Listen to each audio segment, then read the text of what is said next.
2 Kings. 2 Kings, chapter 1. Soon after King Ahab of Israel died, the country of Moab rebelled against his son, King Ahaziah. One day, Ahaziah fell through the wooden slats around the porch on the flat roof of his palace in Samaria, and he was badly injured.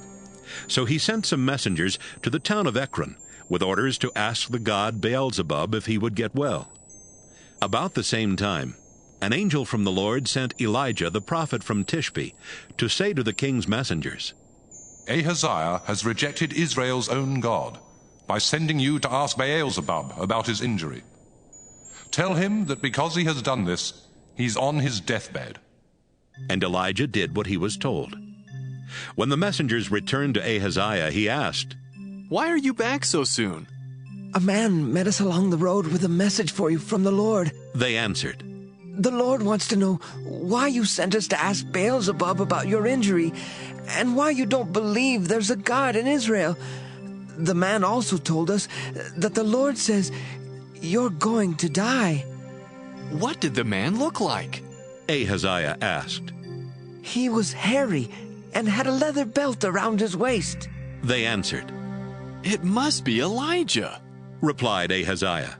So at once he sent an army officer and 50 soldiers to meet Elijah. Elijah was sitting on top of a hill at the time. The officer went up to him and said, "Man of God, the king orders you to come down and talk with him." "If I am a man of God," Elijah answered, "God will send down fire on you and your 50 soldiers." Fire immediately came down from heaven and burned up the officer and his men. Ahaziah sent another officer and 50 more soldiers to Elijah. The officer said, "Man of God, the king orders you to come see him right now."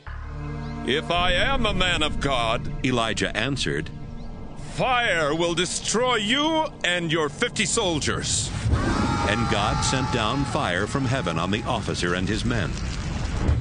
Ahaziah sent a third army officer and 50 more soldiers. This officer went up to Elijah. Then he got down on his knees and begged, "Man of God, please be kind to me and these 50 servants of yours. Let us live. Fire has already wiped out the other officers and their soldiers. Please don't let it happen to me." The angel from the Lord said to Elijah, Go with him, and don't be afraid. So Elijah got up and went with the officer. When Elijah arrived, he told Ahaziah, "The Lord wants to know why you sent messengers to Ekron to ask Beelzebub about your injury. Don't you believe there's a God in Israel? Ahaziah, because you did that, the Lord says you will die." Ahaziah died just as the Lord had said. But since Ahaziah had no sons, Joram his brother then became king. This happened in the 2nd year that Jehoram, son of Jehoshaphat, was king of Judah. Everything else Ahaziah did while he was king is written in the history of the kings of Israel.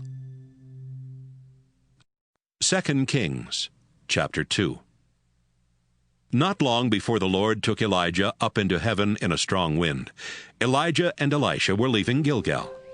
Elijah said to Elisha, "The Lord wants me to go to Bethel, but you must stay here." Elisha replied, "I swear by the living Lord and by your own life that I will stay with you no matter what." And he went with Elijah to Bethel. A group of prophets who lived there asked Elisha, "Do you know that today the Lord is going to take away your master?" "Yes, I do," Elisha answered. "But don't remind me of it." Elijah then said, "Elisha, now the Lord wants me to go to Jericho, but you must stay here." Elisha replied, "I swear by the living Lord and by your own life that I will stay with you no matter what." And he went with Elijah to Jericho. A group of prophets who lived there asked Elisha, "Do you know that today the Lord is going to take away your master?" "Yes, I do," Elisha answered. "But don't remind me of it." Elijah then said to Elisha, "Now the Lord wants me to go to the Jordan River, but you must stay here." Elisha replied, I swear by the living Lord and by your own life that I will never leave you." So the two of them walked on together. 50 prophets followed Elijah and Elisha from Jericho, then stood at a distance and watched as the two men walked toward the river. When they got there, Elijah took off his coat.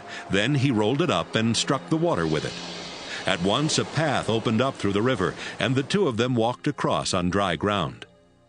After they had reached the other side, Elijah said, "Elisha, the Lord will soon take me away. What can I do for you before that happens?" Elisha answered, "Please, give me twice as much of your power as you give the other prophets, so I can be the one who takes your place as their leader." "It won't be easy," Elijah answered.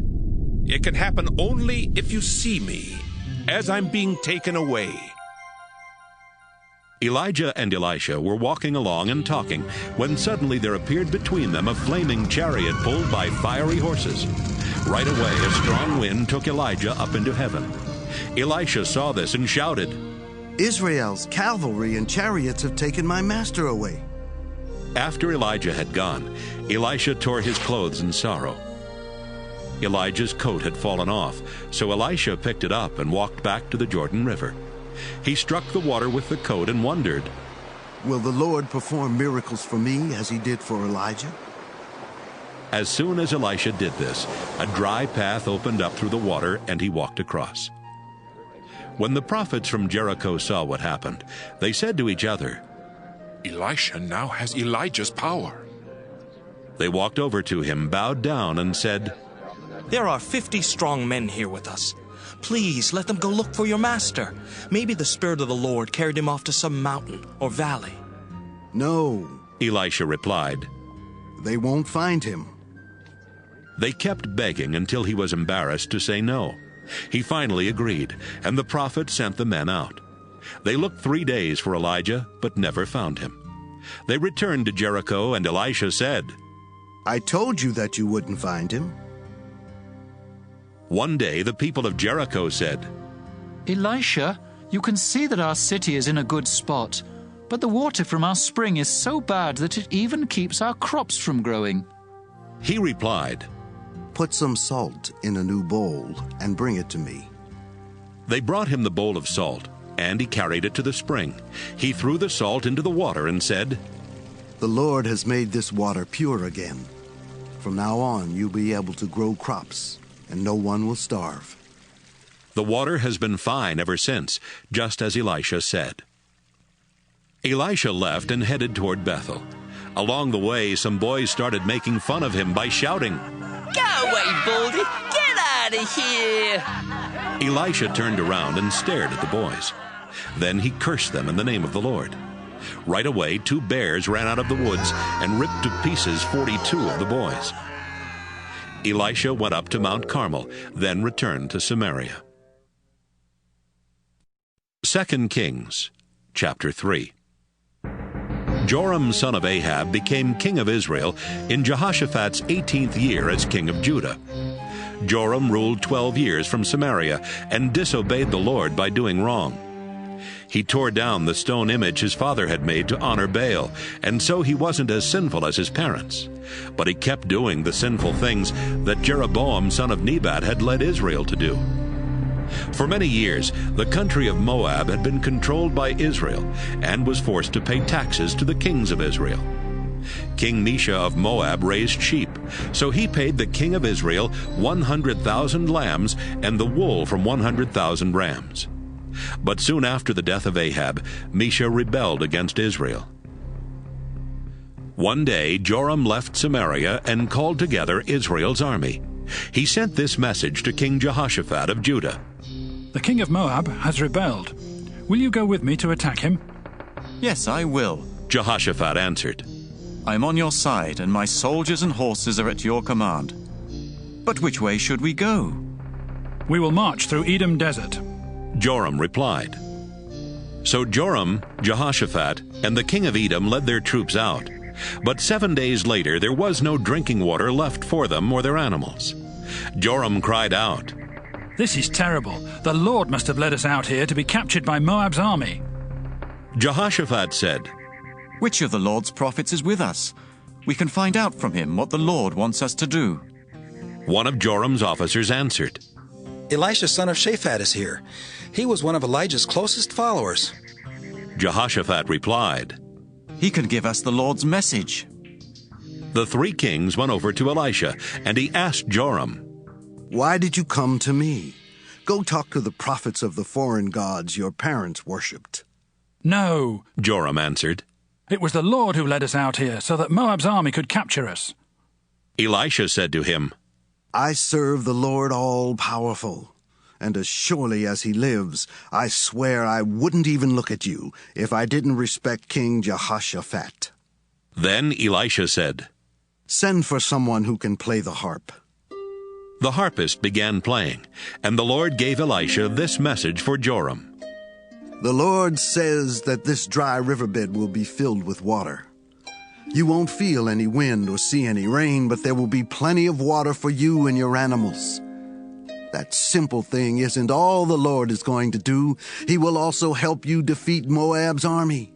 You will capture all their walled cities and important towns. You will chop down every good tree and stop up every spring of water, then ruin their fertile fields by covering them with rocks. The next morning, while the sacrifice was being offered, water suddenly started flowing from the direction of Edom, and it flooded the land. Meanwhile, the people of Moab had heard that the three kings were coming to attack them. They had called together all of their fighting men, from the youngest to the oldest, and these troops were now standing at their border ready for battle.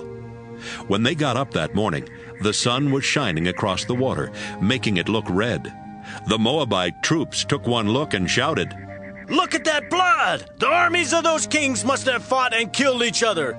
Come on, let's go take what's left in their camp. But when they arrived at Israel's camp, the Israelite soldiers came out and attacked them until they turned and ran away. Israel's army chased them all the way back to Moab, and even there they kept up the attack. The Israelites destroyed the Moabite towns. They chopped down the good trees and stopped up the springs of water, then covered the fertile fields with rocks. Finally, the only city left standing was Kir-Hareseth. But soldiers armed with slings surrounded and attacked it. King Mesha of Moab saw that he was about to be defeated.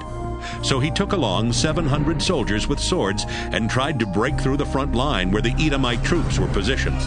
But he failed. He then grabbed his oldest son, who was to be the next king, and sacrificed him as an offering on the city wall. The Israelite troops were so horrified that they left the city and went back home. 2 Kings, chapter 4. One day the widow of one of the Lord's prophets said to Elisha, You know that before my husband died, he was a follower of yours and a worshipper of the Lord. But he owed a man some money, and now that man is on his way to take my 2 sons as his slaves. Maybe there's something I can do to help. Elisha said, What do you have in your house? Sir, I have nothing but a small bottle of olive oil. Elisha told her, Ask your neighbors for their empty jars, and after you've borrowed as many as you can, go home and shut the door behind you and your sons. Then begin filling the jars with oil, and set each one aside as you fill it. The woman left. Later, when she and her sons were back inside their house, the 2 sons brought her the jars, and she began filling them. At last she said to one of her sons, Bring me another jar. We don't have any more. He answered, and the oil stopped flowing from the small bottle. After she told Elisha what had happened, he said, Sell the oil, and use part of the money to pay what you owe the man. You and your sons can live on what is left. Once, while Elisha was in the town of Shunem, he met a rich woman who invited him to her home for dinner. After that, whenever he was in Shunem, he would have a meal there with her and her husband. Some time later, the woman said to her husband, I'm sure the man who comes here so often is a prophet of God. Why don't we build him a small room on the flat roof of our house? We can put a bed, a table and chair, and an oil lamp in it. Then, whenever he comes, he can stay with us. The next time Elisha was in Shunem, he stopped at their house and went up to his room to rest. He said to his servant Gehazi, "This woman has been very helpful. Have her come up here to the roof for a moment." She came, and Elisha told Gehazi to say to her, "You've gone to a lot of trouble for us, and we want to help you. Is there something we can request the king or army commander to do?" The woman answered, With my relatives nearby, I have everything I need. "Then what can we do for her?" Elisha asked Gehazi. Gehazi replied, "I do know that her husband is old and that she doesn't have a son." "Ask her to come here again," Elisha told his servant. He called for her, and she came and stood in the doorway of Elisha's room.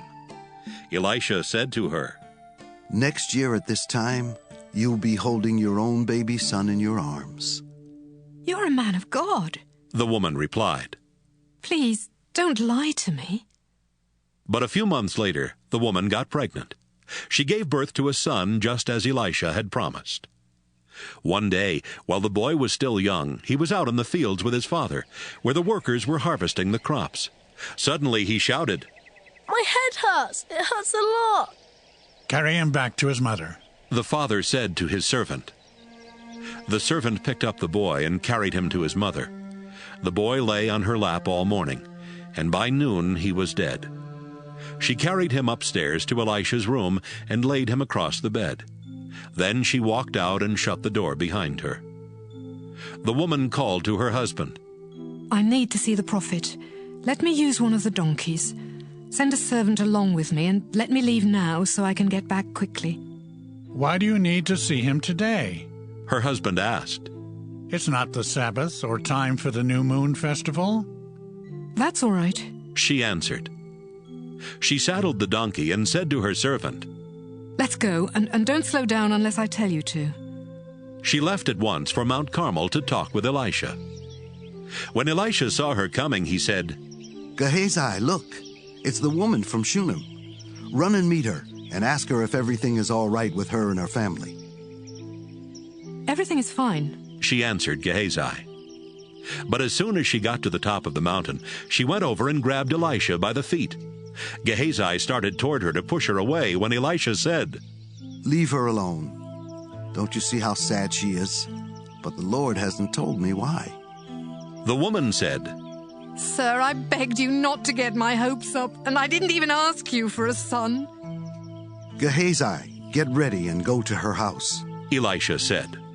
"Take along my walking stick, and when you get there, lay it on the boy's face.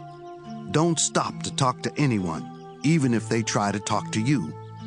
But the boy's mother said to Elisha, I swear by the living Lord and by your own life that I won't leave without you. So Elisha got up and went with them. Gehazi ran on ahead and laid Elisha's walking stick on the boy's face, but the boy didn't move or make a sound. Gehazi ran back to Elisha and said, "The boy didn't wake up." Elisha arrived at the woman's house and went straight to his room, where he saw the boy's body on his bed. He walked in, shut the door, and prayed to the Lord. Then he got on the bed and stretched out over the dead body, with his mouth on the boy's mouth, his eyes on his eyes, and his hand on his hands. As he lay there, the boy's body became warm. Elisha got up and walked back and forth in the room. Then he went back and leaned over the boy's body. The boy sneezed 7 times and opened his eyes. Elisha called out to Gehazi, "Have the boy's mother come here." Gehazi did, and when she was at the door, Elisha said, "You can take your son." She came in and bowed down at Elisha's feet. Then she picked up her son and left. Later, Elisha went back to Gilgal, where there was almost nothing to eat because the crops had failed. One day, while the prophets who lived there were meeting with Elisha, he said to his servant, "Fix a big pot of stew for these prophets." One of them went out into the woods to gather some herbs. He found a wild vine and picked as much of its fruit as he could carry, but he didn't know that the fruit was very sour.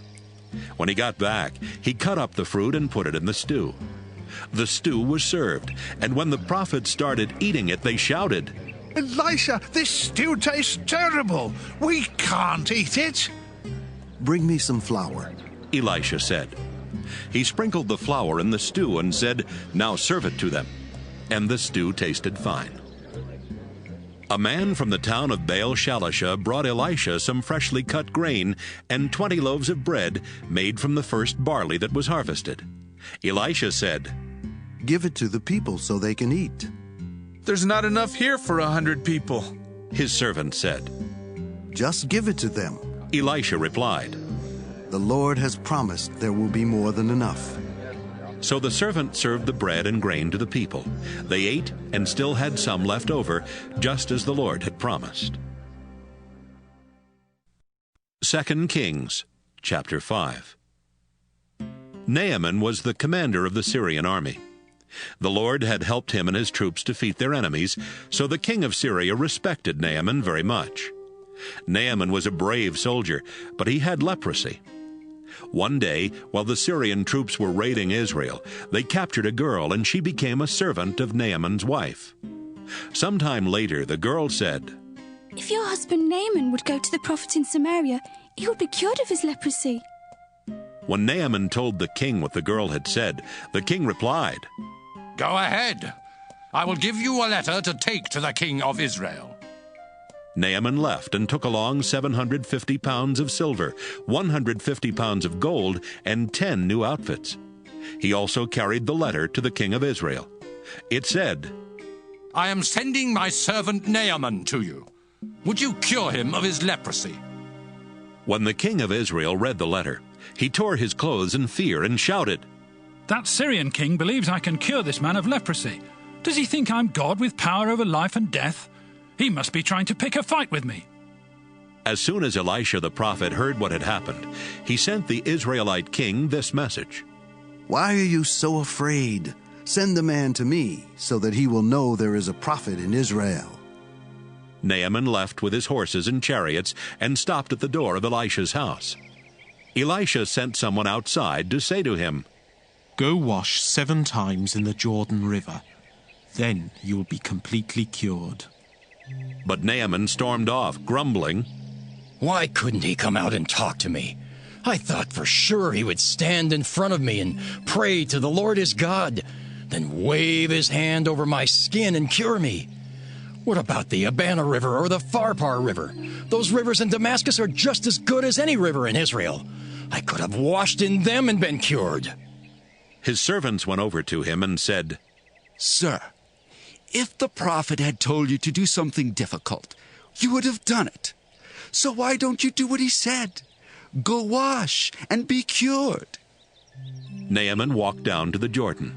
He waded out into the water and stooped down in it 7 times, just as Elisha had told him. Right away he was cured, and his skin became as smooth as a child's. Naaman and his officials went back to Elisha. Naaman stood in front of him and announced, "Now I know that the God of Israel is the only God in the whole world. Sir, would you please accept a gift from me?" "I am a servant of the living Lord," Elisha answered, "and I swear that I will not take anything from you." Naaman kept begging, but Elisha kept refusing. Finally, Naaman said, "If you won't accept a gift, then please let me take home as much soil as 2 mules can pull in a wagon. Sir, from now on I will offer sacrifices only to the Lord. But I pray that the Lord will forgive me when I go into the temple of the god Rimmon and bow down there with the king of Syria." "Go on home, and don't worry about that," Elisha replied. Then Naaman left. After Naaman had gone only a short distance, Gehazi said to himself, "Elisha let that Syrian off too easy. He should have taken Naaman's gift. I swear by the living Lord that I will talk to Naaman myself and get something from him." So he hurried after Naaman. When Naaman saw Gehazi running after him, he got out of his chariot to meet him. Naaman asked, "Is everything all right?" "Yes," Gehazi answered. "But my master has sent me to tell you about 2 young prophets from the hills of Ephraim. They came asking for help, and now Elisha wants to know if you would give them about 75 pounds of silver and some new clothes." "Sure," Naaman replied. "But why don't you take twice that amount of silver?" He convinced Gehazi to take it all, then put the silver in 2 bags. He handed the bags and the clothes to his 2 servants, and they carried them for Gehazi. When they reached the hill where Gehazi lived, he took the bags from the servants and placed them in his house, then sent the men away. After they had gone, Gehazi went in and stood in front of Elisha, who asked, "Gehazi, where have you been?" "Nowhere, sir," Gehazi answered. Elisha asked, "Don't you know that my spirit was there when Naaman got out of his chariot to talk with you? Gehazi, you have no right to accept money or clothes, olive orchards or vineyards, sheep or cattle or servants. Because of what you've done, Naaman's leprosy will now be on you and your descendants forever." Suddenly Gehazi's skin became white with leprosy, and he left. 2 Kings, chapter 6. One day the prophets said to Elisha, "The place where we meet with you is too small. Why don't we build a new meeting place near the Jordan River? Each of us could get some wood, then we could build it." "That's a good idea," Elisha replied. "Get started." "Aren't you going with us?" one of the prophets asked. "Yes, I'll go," Elisha answered, and he left with them. They went to the Jordan River and began chopping down trees. While one of the prophets was working, his axe head fell off and dropped into the water. "Oh!" he shouted. "Sir, I borrowed this axe." "Where did it fall in?" Elisha asked. The prophet pointed to the place, and Elisha cut a stick and threw it into the water at that spot. The axe head floated to the top of the water. "Now get it," Elisha told him, and the prophet reached in and grabbed it. Time after time, when the king of Syria was at war against the Israelites, he met with his officers and announced, "I've decided where we will set up camp." Each time, Elisha would send this warning to the king of Israel. "Don't go near there. That's where the Syrian troops have set up camp." So the king would warn the Israelite troops in that place to be on guard. The king of Syria was furious when he found out what was happening. He called in his officers and asked, "Which one of you has been telling the king of Israel our plans?" "None of us, your majesty," one of them answered. "It's an Israelite named Elisha. He's a prophet, so he can tell his king everything, even what you say in your own room." "Find out where he is," the king ordered. "I'll send soldiers to bring him here." They learned that Elisha was in the town of Jotham and reported it to the king. He ordered his best troops to go there with horses and chariots. They marched out during the night and surrounded the town. When Elisha's servant got up the next morning, he saw that Syrian troops had the town surrounded. "Sir, what are we going to do?" he asked. "Don't be afraid," Elisha answered. "There are more troops on our side than on theirs." Then he prayed, "Lord, please help him to see." And the Lord let the servant see that the hill was covered with fiery horses and flaming chariots all around Elisha. As the Syrian army came closer, Elisha prayed, "Lord, make these soldiers blind." And the Lord blinded them with a bright light. Elisha told the enemy troops, "You've taken the wrong road and are in the wrong town. Follow me. I'll lead you to the man you're looking for." Elisha led them straight to the capital city of Samaria. When all the soldiers were inside the city, Elisha prayed, "Lord, now let them see again." The Lord let them see that they were standing in the middle of Samaria. The king of Israel saw them and asked Elisha, "Should I kill them, sir?" "No," Elisha answered. "You didn't capture these troops in battle, so you have no right to kill them. Instead, give them something to eat and drink, and let them return to their leader." The king ordered a huge meal to be prepared for Syria's army, and when they finished eating, he let them go. For a while, the Syrian troops stopped invading Israel's territory. Sometime later, King Ben-Hadad of Syria called his entire army together. Then they marched to Samaria and attacked. They kept up the attack until there was nothing to eat in the city. In fact, a donkey's head cost about 2 pounds of silver, and a small bowl of pigeon droppings cost about 2 ounces of silver. One day, as the king of Israel was walking along the top of the city wall, a woman shouted to him, "Please, Your Majesty, help me." "Let the Lord help you," the king said. "Do you think I have grain or wine to give you?" Then he asked, "What's the matter anyway?" The woman answered, "Another woman and I were so hungry that we agreed to eat our sons. She said if we ate my son one day, we could eat hers the next day. So yesterday we cooked my son and ate him. But today, when I went to her house to eat her son, she had hidden him." The king tore off his clothes in sorrow, and since he was on top of the city wall, the people saw that he was wearing sackcloth underneath. He said, "I pray that God will punish me terribly if Elisha's head is still on his shoulders by this time tomorrow." Then he sent a messenger to Elisha. Elisha was home at the time, and the important leaders of Israel were meeting with him. Even before the king's messenger arrived, Elisha told the leaders, "That murderer is sending someone to cut off my head. When you see him coming, shut the door and don't let him in. I'm sure the king himself will be right behind him." Before Elisha finished talking, the messenger came up and said, "The Lord has made all these terrible things happen to us. Why should I think he will help us now?" 2 Kings, chapter 7. Elisha answered, "I have a message for you.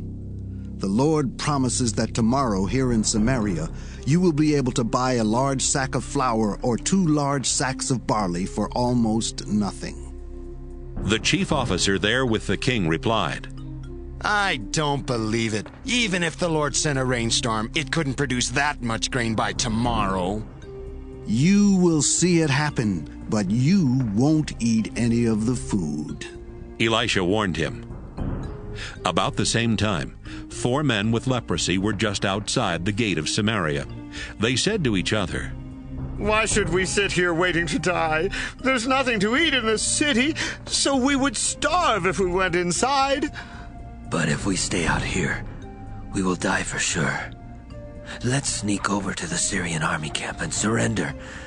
They might kill us, but they might not." That evening, the 4 men got up and left for the Syrian camp. As they walked toward the camp, the Lord caused the Syrian troops to hear what sounded like the roar of a huge cavalry. The soldiers said to each other, "Listen, the king of Israel must have hired Hittite and Egyptian troops to attack us. Let's get out of here." So they ran out of their camp that night, leaving their tents and horses and donkeys. When the 4 men with leprosy reached the edge of the Syrian camp, no one was there.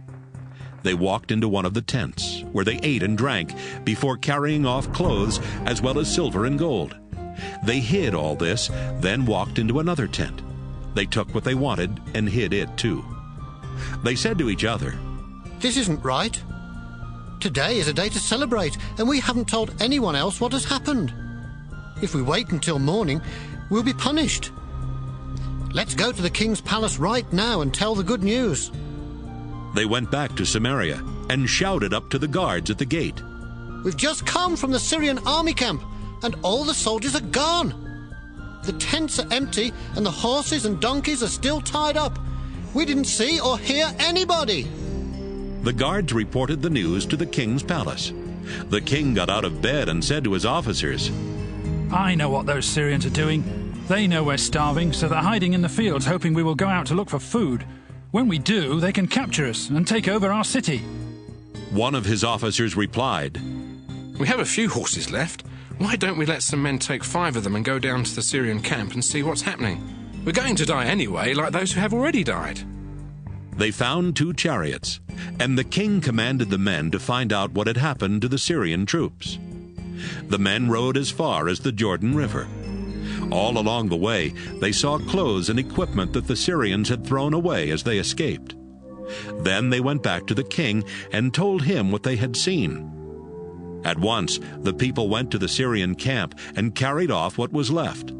They took so much that a large sack of flour and 2 large sacks of barley sold for almost nothing, just as the Lord had promised. The king of Israel had put his chief officer in charge of the gate, but he died when the people trampled him as they rushed out of the city.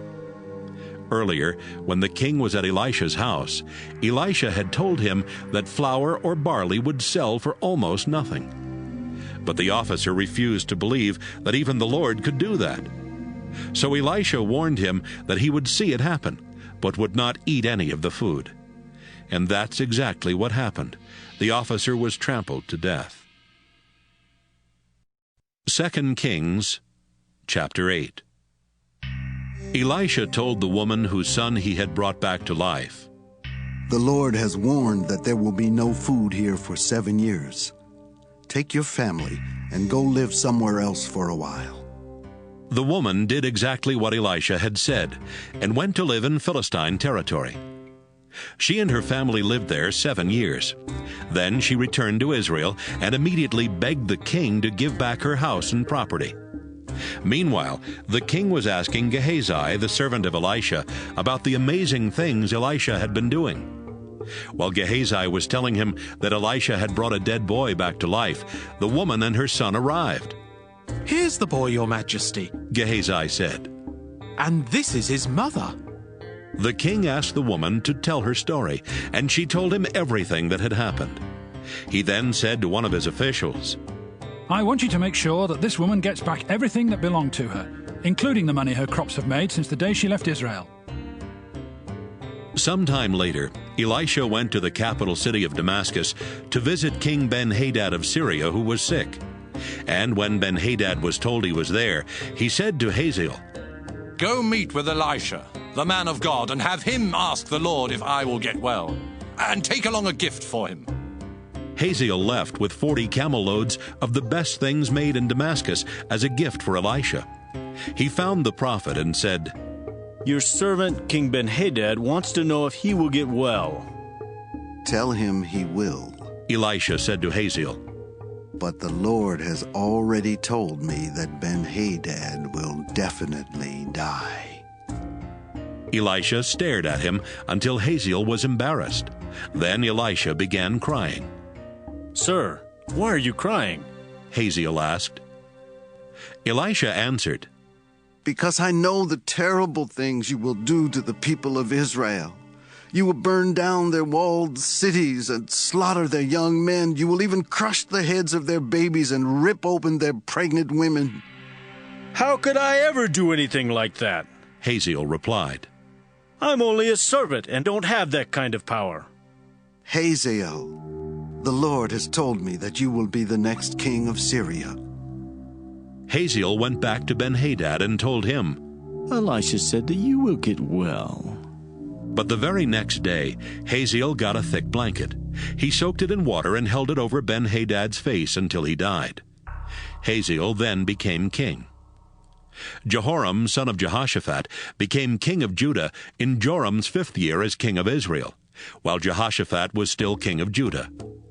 Jehoram was 32 years old when he became king, and he ruled 8 years from Jerusalem. Jehoram disobeyed the Lord by doing wrong. He married Ahab's daughter and was as sinful as Ahab's family and the kings of Israel. But the Lord refused to destroy Judah because he had promised his servant David that someone from his family would always rule in Judah. While Jehoram was king, the people of Edom rebelled and chose their own king. So Jehoram and his cavalry marched to Zair, where the Edomite army surrounded him and his commanders. During the night, he attacked the Edomites, but he was defeated, and his troops escaped to their homes.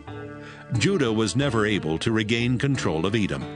Even the town of Libnah rebelled at that time. Everything else Jehoram did while he was king is written in the history of the kings of Judah. Jehoram died and was buried beside his ancestors in Jerusalem. His son Ahaziah then became king. Ahaziah, son of Jehoram, became king of Judah in the 12th year of Joram's rule in Israel. Ahaziah was 22 years old when he became king, and he ruled from Jerusalem for only 1 year. His mother was Athaliah, a granddaughter of King Omri of Israel.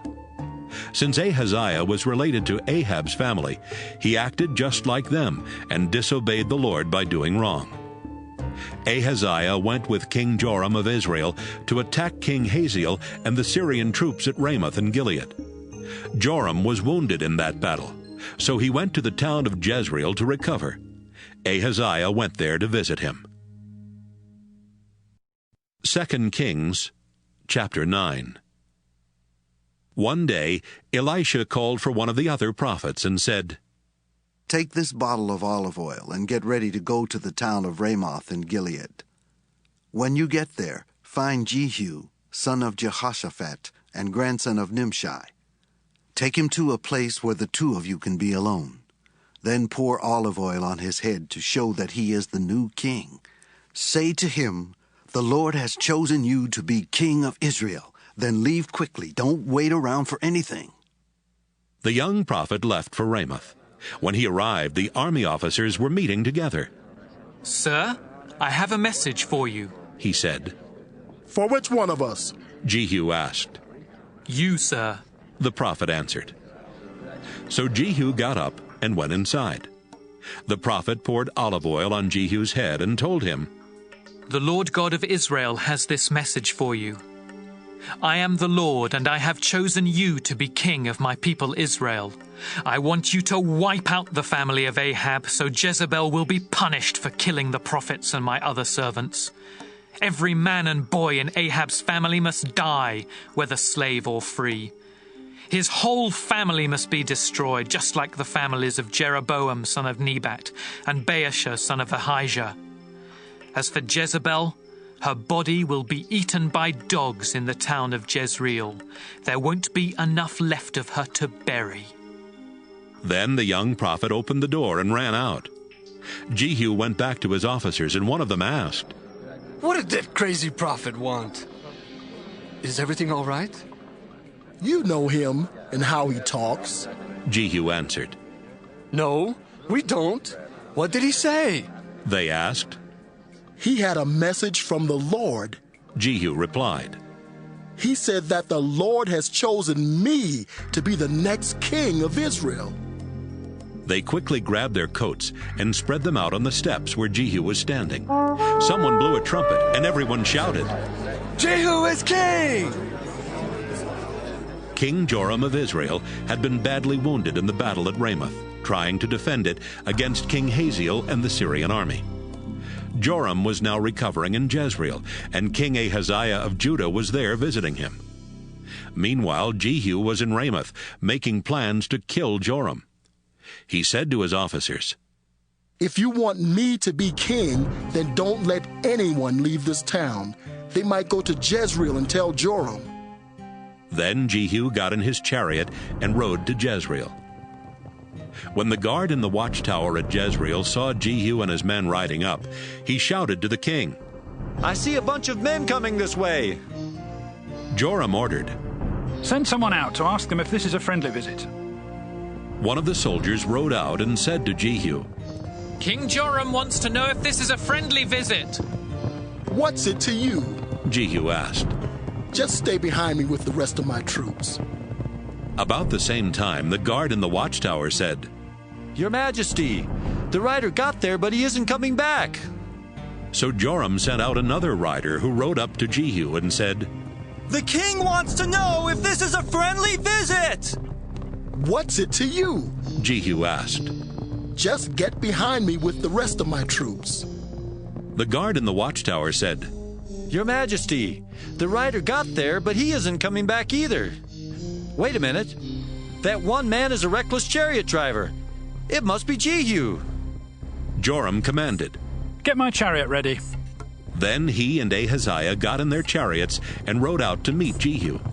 They all met on the land that had belonged to Naboth. Joram asked, Jehu, is this a peaceful visit? How can there be peace? Jehu asked. Your mother, Jezebel, has caused everyone to worship idols and practice witchcraft. Ahaziah, let's get out of here. Joram yelled. It's a trap. As Joram tried to escape, Jehu shot an arrow. It hit Joram between his shoulders. Then it went through his heart and came out his chest. He fell over dead in his chariot. Jehu commanded his assistant Bidkar. Get Joram's body and throw it in the field that Naboth once owned. Do you remember when you and I used to ride side by side behind Joram's father Ahab? It was then that the Lord swore to Ahab that he would be punished in the same field where he had killed Naboth and his sons. So throw Joram's body there, just as the Lord said. Ahaziah saw all of this happen and tried to escape to the town of Beth-Hagan, but Jehu caught up with him and shouted, "Kill him too!" So his troops shot Ahaziah with an arrow while he was on the road to Gur near Ibleam. He went as far as Megiddo, where he died. Ahaziah's officers put his body in a chariot and took it back to Jerusalem, where they buried him beside his ancestors. Ahaziah had become king of Judah in the 11th year of the rule of Ahab's son Joram. Jehu headed toward Jezreel, and when Jezebel heard he was coming, she put on eyeshadow and brushed her hair. Then she stood at the window, waiting for him to arrive. As he walked through the city gate, she shouted down to him, "Why did you come here, you murderer? To kill the king? You're no better than Zimri." He looked up toward the window and asked, "Is anyone up there on my side?" A few palace workers stuck their heads out of a window, and Jehu shouted, "Throw her out the window!" They threw her down, and her blood spattered on the walls and on the horses that trampled her body. Jehu left to get something to eat and drink. Then he told some workers, "Even though she was evil, she was a king's daughter. So make sure she has a proper burial." But when they went out to bury her body, they found only her skull, her hands, and her feet. They reported this to Jehu, and he said, "The Lord told Elijah the prophet that Jezebel's body would be eaten by dogs right here in Jezreel. And he warned that her bones would be spread all over the ground like manure, so that no one could tell who it was." 2 Kings, chapter 10. Ahab still had 70 descendants living in Samaria. So Jehu wrote a letter to each of the important leaders and officials of the town, and to those who supported Ahab. In the letters he wrote, "Your town is strong, and you're protected by chariots and an armed cavalry. And I know that King Ahab's descendants live there with you. So as soon as you read this letter, choose the best person for the job and make him the next king. Then be prepared to defend Ahab's family." The officials and leaders read the letters and were very frightened.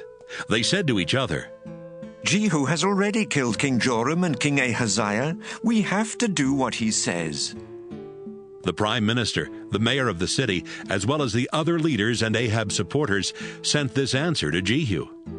"We are your servants, your majesty, and we will do whatever you tell us, but it's not our place to choose someone to be king. You do what you think is best." Jehu then wrote another letter which said, "If you are on my side and will obey me, then prove it. Bring me the heads of the descendants of Ahab, and be here in Jezreel by this time tomorrow." The 70 descendants of King Ahab were living with some of the most important people of the city. And when these people read Jehu's second letter, they called together all 70 of Ahab's descendants. They killed them, put their heads in baskets, and sent them to Jezreel. When Jehu was told what had happened, he said, "Put the heads in 2 piles at the city gate, and leave them there until morning." The next morning, Jehu went out and stood where everyone could hear him, and he said, "You people are not guilty of anything. I'm the one who plotted against Joram and had him killed. But who killed all these men? Listen to me. Everything the Lord's servant Elijah promised about Ahab's family will come true. Then Jehu killed the rest of Ahab's relatives living in Jezreel, as well as his highest officials, his priests, and his closest friends. No one in Ahab's family was left alive in Jezreel. Jehu left for Samaria, and along the way he met some relatives of King Ahaziah of Judah at a place where shepherds meet. He asked, "Who are you?" "We are relatives of Ahaziah," they answered. "We're going to visit his family." "Take them alive," Jehu said to his officers. So they grabbed them and led them to the well near the shepherds' meeting place, where they killed all 42 of them. As Jehu went on, he saw Jehonadab, son of Rechab, coming to meet him. Jehu greeted him, then said, "Jehonadab, I'm on your side. Are you on mine?" "Yes, I am." "Then give me your hand," Jehu answered. He helped Jehonadab into his chariot and said, "Come with me and see how faithful I am to the Lord." They rode together in Jehu's chariot to Samaria. Jehu killed everyone there who belonged to Ahab's family, as well as all his officials. Everyone in his family was now dead, just as the Lord had promised Elijah. Jehu called together the people in Samaria and said, "King Ahab sometimes worshiped Baal, but I will be completely faithful to Baal. I'm going to offer a huge sacrifice to him. So invite his prophets and priests, and be sure everyone who worships him is there. Anyone who doesn't come will be killed." But this was a trick. Jehu was really planning to kill the worshippers of Baal. He said, "Announce a day of worship for Baal." After the day had been announced, Jehu sent an invitation to everyone in Israel. All the worshippers of Baal came, and the temple was filled from one end to the other. Jehu told the official in charge of the sacred robes to make sure that everyone had a robe to wear. Jehu and Jehonadab went into the temple, and Jehu said to the crowd, "Look around and make sure that only the worshippers of Baal are here. No one who worships the Lord is allowed in." Then they began to offer sacrifices to Baal. Earlier, Jehu had ordered 80 soldiers to wait outside the temple. He had warned them, "I will get all these worshippers here, and if any of you let even one of them escape, you will be killed instead." As soon as Jehu finished offering the sacrifice, he told the guards and soldiers, "Come in and kill them. Don't let anyone escape." They slaughtered everyone in the crowd and threw the bodies outside. Then they went back into the temple and carried out the image of Baal. They burned it and broke it into pieces. Then they completely destroyed Baal's temple. And since that time, it's been nothing but a public toilet. That's how Jehu stopped the worship of Baal in Israel. But he did not stop the worship of the gold statues of calves at Dan and Bethel that Jeroboam had made for the people to worship. Later the Lord said, "Jehu, you have done right by destroying Ahab's entire family, just as I had planned. So I will make sure that the next 4 kings of Israel will come from your own family." But Jehu did not completely obey the commands of the Lord God of Israel. Instead, he kept doing the sinful things that Jeroboam had caused the Israelites to do. In those days, the Lord began to reduce the size of Israel's territory. King Hazael of Syria defeated the Israelites and took control of the regions of Gilead and Bashan, east of the Jordan River, and north of the town of Aroer, near the Arnon River. This was the land where the tribes of Gad, Reuben, and Manasseh had once lived. Everything else Jehu did while he was king, including his brave deeds, is written in the history of the kings of Israel. Jehu died and was buried in Samaria, and his son Jehoahaz became king. Jehu had ruled Israel 28 years from Samaria. 2 Kings, chapter 11. As soon as Athaliah heard that her son King Ahaziah was dead, she decided to kill any relative who could possibly become king. She would have done that, but Jehoshaphat rescued Joash, son of Ahaziah, just as he was about to be murdered. Jehoshaphat, who was Jehoram's daughter and Ahaziah's half-sister, hid her nephew Joash and his personal servant in a bedroom in the Lord's temple, where he was safe from Athaliah. Joash hid in the temple with Jehoshaphat for 6 years, while Athaliah ruled as queen of Judah. Joash, son of Ahaziah, had hidden in the Lord's temple 6 years. Then in the 7th year, Jehoiada the priest sent for the commanders of the king's special bodyguards and the commanders of the palace guards. They met him at the temple, and he asked them to make a promise in the name of the Lord. Then he brought out Joash and said to them, "Here's what I want you to do. 3 of your guard units will be on duty on the Sabbath. I want 1 unit to guard the palace. Another unit will guard Surgate, and the 3rd unit will guard the palace gate and relieve the palace guards. The other 2 guard units are supposed to be off duty on the Sabbath, but I want both of them to stay here at the temple and protect King Joash. Make sure they follow him wherever he goes, and have them keep their swords ready to kill anyone who tries to get near him." The commanders followed Jehoiada's orders. Each one called together his guards, those coming on duty and those going off duty.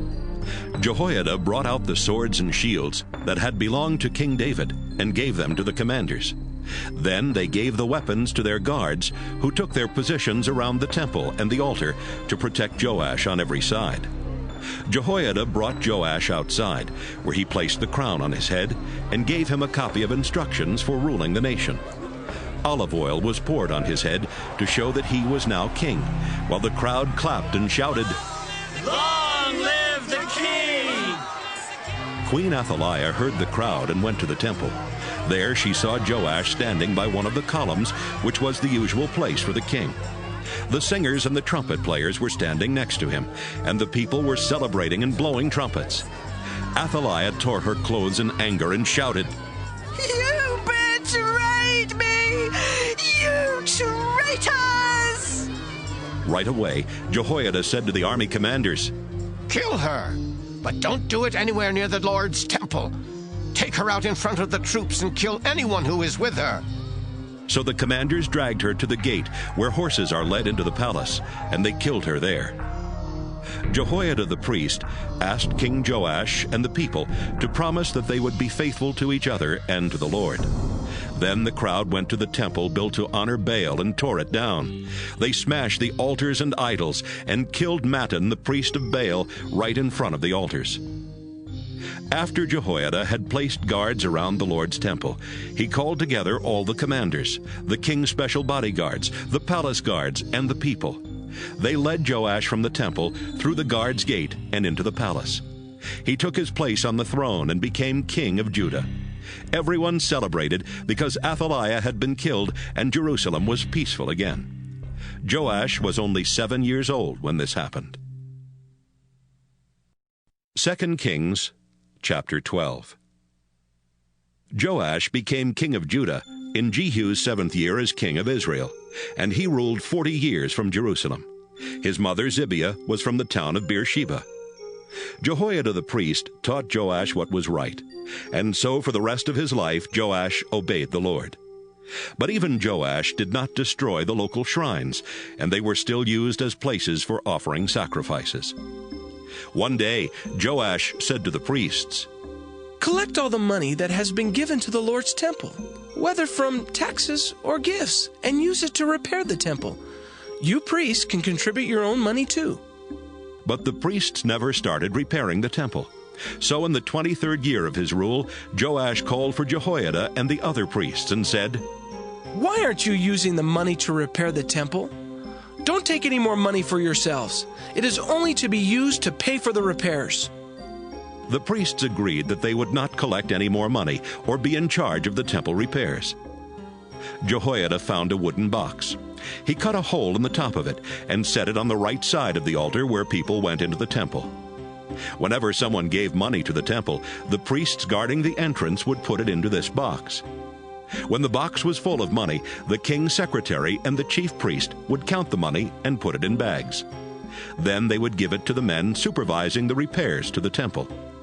Some of the money was used to pay the builders, the woodworkers, the stonecutters, and the men who built the walls.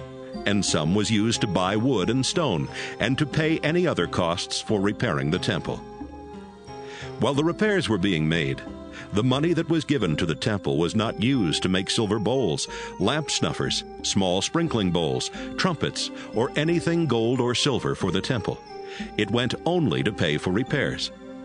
The men in charge were honest, so no one had to keep track of the money. The fines that had to be paid, along with the sacrifices to make things right and the sacrifices for sin, did not go to the temple.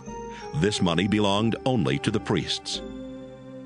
About the same time, King Hazael of Syria attacked the town of Gath and captured it. Next, he decided to attack Jerusalem. So Joash collected everything he and his ancestors, Jehoshaphat, Jehoram, and Ahaziah, had dedicated to the Lord, as well as the gold in the storage rooms in the temple and palace. He sent it all to Hazael as a gift, and when Hazael received it, he ordered his troops to leave Jerusalem. Everything else Joash did while he was king is written in the history of the kings of Judah. At the end of his rule, some of his officers rebelled against him. Jozabad, son of Shimeath, and Jehozabad, son of Shomer, murdered him in a building where the land was filled in on the east side of Jerusalem, near the road to Silla. Joash was buried beside his ancestors in Jerusalem, and his son Amaziah became king. 2 Kings, chapter 13.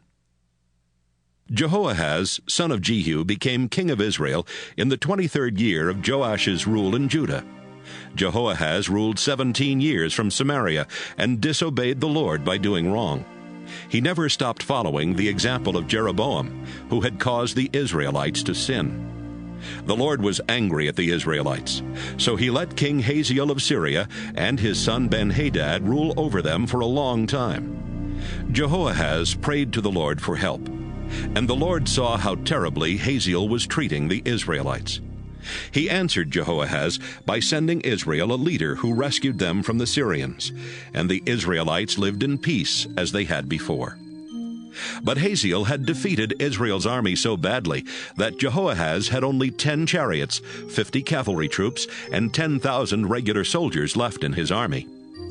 The Israelites kept sinning and following the example of Jeroboam's family. They did not tear down the sacred poles that had been set up in Samaria for the worship of the goddess Asherah.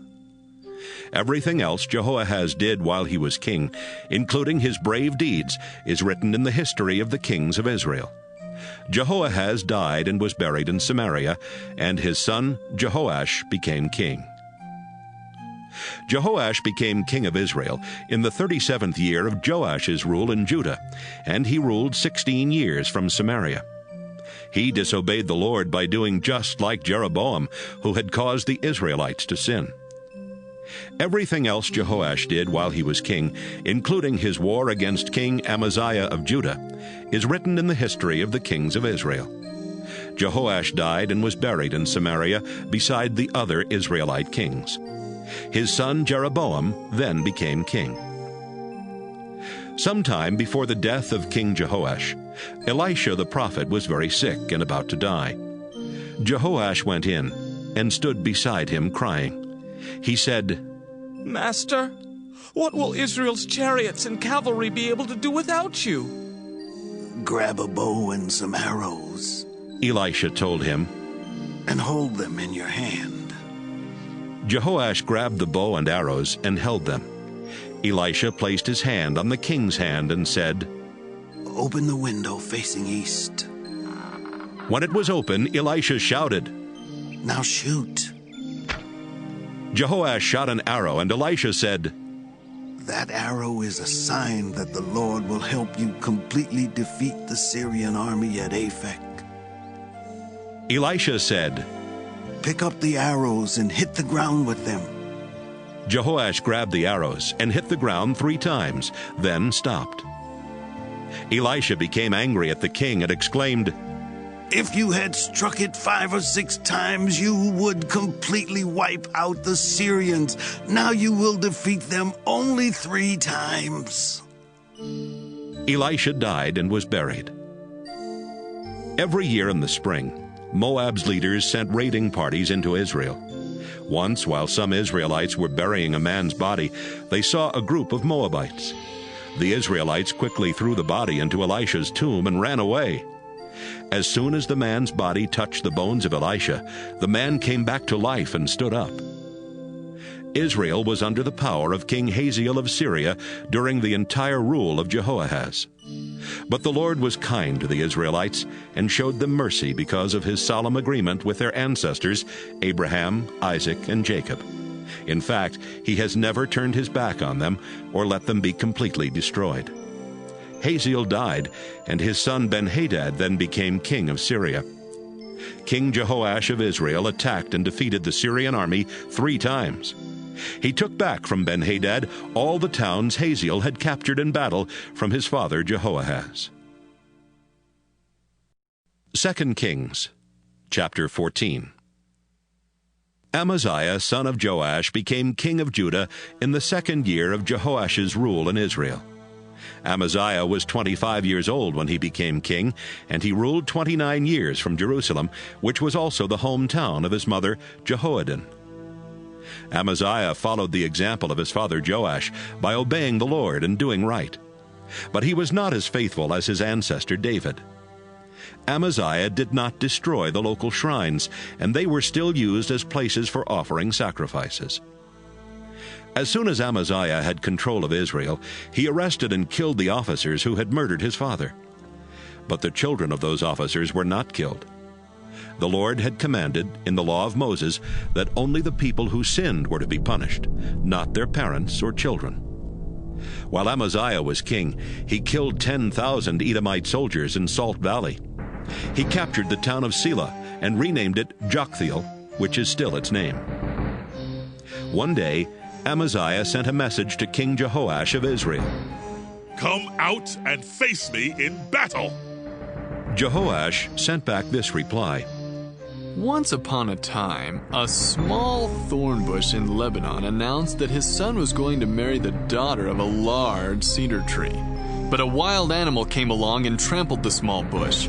Amaziah, you think you're so powerful because you defeated Edom. Go ahead and celebrate, but stay at home. If you cause any trouble, both you and your kingdom of Judah will be destroyed. But Amaziah refused to listen. So Jehoash and his troops marched to the town of Beth-Shemesh in Judah to attack Amaziah and his troops. During the battle, Judah's army was crushed. Every soldier from Judah ran back home, and Jehoash captured Amaziah.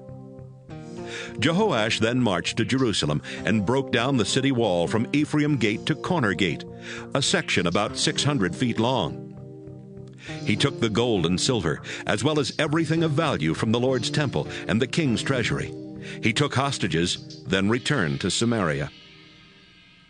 Everything else Jehoash did while he was king, including his brave deeds and how he defeated King Amaziah of Judah, is written in the history of the kings of Israel. Jehoash died and was buried in Samaria beside the other Israelite kings. His son Jeroboam then became king. 15 years after Jehoash died, some people in Jerusalem plotted against Amaziah. He was able to escape to the town of Lachish, but another group of people caught him and killed him there. His body was taken back to Jerusalem on horseback and buried beside his ancestors. Everything else Amaziah did while he was king is written in the history of the kings of Judah. After his death, the people of Judah made his son Azariah king, even though he was only 16 at the time. Azariah was the one who later recaptured and rebuilt the town of Elath. Jeroboam, son of Jehoash, became king of Israel in the 15th year of Amaziah's rule in Judah. Jeroboam ruled 41 years from Samaria. He disobeyed the Lord by following the evil example of Jeroboam, son of Nebat, who had caused the Israelites to sin. Jeroboam extended the boundaries of Israel from Lebo-Hamath in the north to the Dead Sea in the south, just as the Lord had promised his servant Jonah, son of Amittai, who was a prophet from Gath-Hepher. The Lord helped Jeroboam do this because he had seen how terribly the Israelites were suffering, whether slave or free, and no one was left to help them. And since the Lord had promised that he would not let Israel be completely destroyed, he helped Jeroboam rescue them. Everything else Jeroboam did while he was king, including his brave deeds and how he recaptured the towns of Damascus and Hamath, is written in the history of the kings of Israel. Jeroboam died and was buried, and his son Zedekiah became king. 2 Kings, chapter 15. Azariah, son of Amaziah, became king of Judah in Jeroboam's 27th year as king of Israel. He was only 16 years old when he became king, and he ruled 52 years from Jerusalem, which was also the hometown of his mother, Jecholiah. Azariah obeyed the Lord by doing right, as his father Amaziah had done. But Azariah did not destroy the local shrines, and they were still used as places for offering sacrifices. The Lord punished Azariah with leprosy for the rest of his life. He wasn't allowed to live in the royal palace, so his son Jotham lived there and ruled in his place. Everything else Azariah did while he was king is written in the history of the kings of Judah. Azariah died and was buried beside his ancestors in Jerusalem. His son Jotham then became king. Zechariah, son of Jeroboam, became king of Israel in the 38th year of Azariah's rule in Judah, but he ruled only 6 months from Samaria. Like his ancestors, Zechariah disobeyed the Lord by following the evil ways of Jeroboam, son of Nebat, who had caused the Israelites to sin. Shallum, son of Jabesh, plotted against Zechariah and killed him in public. Shallum then became king. So the Lord had kept his promise to Jehu that the next 4 kings of Israel would come from his family. Everything else Zechariah did while he was king is written in the history of the kings of Israel. Shallum became king of Israel in the 39th year of Azariah's rule in Judah. But only 1 month after Shallum became king, Menahem, son of Gadai, came to Samaria from Tirzah and killed him. Menahem then became king. The town of Tiphsah would not surrender to him, so he destroyed it and all the surrounding towns as far as Tirzah. He killed everyone living in Tiphsah, and with his sword he even ripped open pregnant women. Everything else Shallum did while he was king, including his plot against Zechariah, is written in the history of the kings of Israel. Menahem became king of Israel in Azariah's 39th year as king of Judah, and he ruled Israel 10 years from Samaria. He constantly disobeyed the Lord by following the example of Jeroboam, son of Nebat, who had caused the Israelites to sin. During Menahem's rule, King Tiglath-Pileser of Assyria invaded Israel. He agreed to help Menahem keep control of his kingdom if Menahem would pay him over 30 tons of silver. So Menahem ordered every rich person in Israel to give him at least 1 pound of silver, and he gave it all to Tiglath-Pileser, who stopped his attack and left Israel. Everything else Menahem did while he was king is written in the history of the kings of Israel. Menahem died, and his son Pekahiah became king. Pekahiah became king of Israel in the 50th year of Azariah's rule in Judah, and he ruled 2 years from Samaria. He disobeyed the Lord and caused the Israelites to sin, just as Jeroboam, son of Nebat, had done.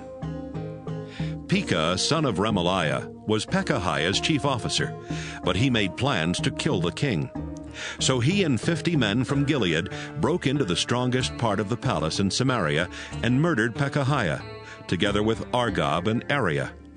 Pekah then became king. Everything else Pekahiah did while he was king is written in the history of the kings of Israel. Pekah, son of Remaliah, became king of Israel in Azariah's 52nd year as king of Judah, and he ruled 20 years from Samaria. He disobeyed the Lord and followed the evil example of Jeroboam, son of Nebat, who had caused the Israelites to sin. During Pekah's rule, King Tiglath-Pileser of Assyria marched into Israel. He captured the territories of Gilead and Galilee, including the towns of Ijon, Abel-Beth-Maachah, Genoa, Kedesh, and Hazor, as well as the entire territory of Naphtali. Then he took Israelites from those regions to Assyria as prisoners. In the 20th year of Jotham's rule in Judah, Hoshea, son of Elah, plotted against Pekah and murdered him. Hoshea then became king of Israel. Everything else Pekah did while he was king is written in the history of the kings of Israel. Jotham, son of Azariah, became king of Judah in the 2nd year of Pekah's rule in Israel. Jotham was 25 years old when he became king, and he ruled 16 years from Jerusalem. His mother, Jerusha, was the daughter of Zadok. Jotham followed the example of his father by obeying the Lord and doing right. It was Jotham who rebuilt the upper gate that led into the court around the Lord's temple. But the local shrines were not destroyed, and they were still used as places for offering sacrifices. Everything else Jotham did while he was king is written in the history of the kings of Judah.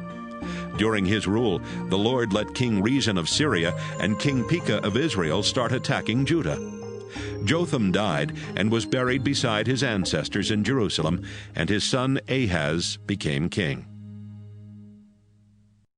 2 Kings, chapter 16.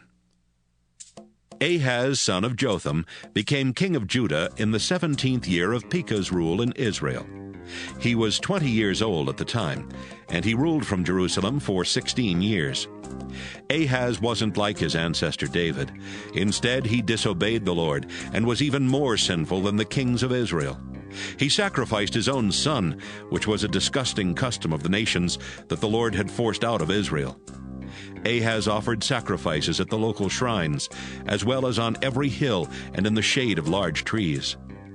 While Ahaz was ruling Judah, the king of Edom recaptured the town of Elath from Judah and forced out the people of Judah. Edomites then moved into Elath, and they still live there. About the same time, King Rezin of Syria and King Pekah of Israel marched to Jerusalem and attacked, but they could not capture it.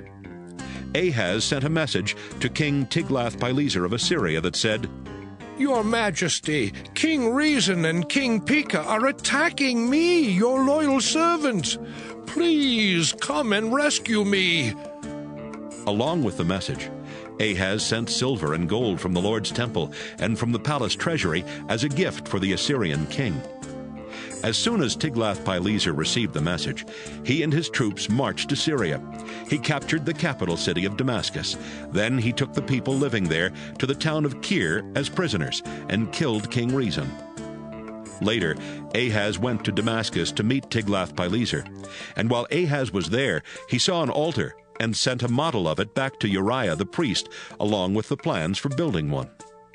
Uriah followed the plans and built an altar exactly like the one in Damascus, finishing it just before Ahaz came back. When Ahaz returned, he went to see the altar and to offer sacrifices on it. He walked up to the altar and poured wine over it. Then he offered sacrifices to please the Lord, to give him thanks, and to ask for his blessings. After that, he had the bronze altar moved aside, so his new altar would be right in front of the Lord's temple. He told Uriah the priest, "From now on, the morning and evening sacrifices, as well as all gifts of grain and wine, are to be offered on this altar. The sacrifices for the people and for the king must also be offered here. Sprinkle the blood from all the sacrifices on it, but leave the bronze altar for me to use for prayer and finding out what God wants me to do." Uriah did everything Ahaz told him. Ahaz also had the side panels and the small bowls taken off the movable stands in the Lord's temple. He had the large bronze bowl called the sea removed from the bronze bowls on which it rested, and had it placed on a stand made of stone. He took down the special tent that was used for worship on the Sabbath, and closed up the private entrance that the kings of Judah used for going into the temple. He did all these things to please Tiglath-Pileser. Everything else Ahaz did while he was king is written in the history of the kings of Judah. Ahaz died and was buried beside his ancestors in Jerusalem, and his son Hezekiah became king. 2 Kings, chapter 17. Hoshea, son of Elah, became king of Israel in the 12th year of Ahaz's rule in Judah, and he ruled 9 years from Samaria. Hoshea disobeyed the Lord and sinned, but not as much as the earlier Israelite kings had done. During Hoshea's rule, King Shalmaneser of Assyria invaded Israel. He took control of the country and made Hoshea pay taxes. But later, Hoshea refused to pay the taxes and asked King So of Egypt to help him rebel. When Shalmaneser found out, he arrested Hoshea and put him in prison. Shalmaneser invaded Israel and attacked the city of Samaria for 3 years before capturing it in the 9th year of Hoshea's rule. The Assyrian king took the Israelites away to Assyria as prisoners. He forced some of them to live in the town of Halah, others to live near the Habor River in the territory of Gozan, and still others to live in towns where the Median people lived. All of this happened because the people of Israel had sinned against the Lord their God, who had rescued them from Egypt, where they had been slaves. They worshipped foreign gods, followed the customs of the nations that the Lord had forced out of Israel, and were just as sinful as the Israelite kings. Even worse, the Israelites tried to hide their sins from the Lord their God. They built their own local shrines everywhere in Israel, from small towns to large walled cities. They also built stone images of foreign gods and set up sacred poles for the worship of Asherah on every hill and under every shady tree. They offered sacrifices at the shrines, just as the foreign nations had done before the Lord forced them out of Israel. They did sinful things that made the Lord very angry. Even though the Lord had commanded the Israelites not to worship idols, they did it anyway. So the Lord made sure that every prophet warned Israel and Judah with these words: I, the Lord, command you to stop doing sinful things and start obeying my laws and teachings. I gave them to your ancestors, and I told my servants the prophets to repeat them to you. But the Israelites would not listen. They were as stubborn as their ancestors, who had refused to worship the Lord their God. They ignored the Lord's warnings and commands, and they rejected the solemn agreement he had made with their ancestors. They worshipped worthless idols and became worthless themselves. The Lord had told the Israelites not to do the things that the foreign nations around them were doing, but Israel became just like them. The people of Israel disobeyed all the commands of the Lord their God. They made 2 gold statues of calves and set up a sacred pole for Asherah. They also worshipped the stars and the god Baal. They used magic and witchcraft and even sacrificed their own children. The Israelites were determined to do whatever the Lord hated. The Lord became so furious with the people of Israel that he allowed them to be carried away as prisoners. Only the people living in Judah were left, but they also disobeyed the Lord's commands and acted like the Israelites.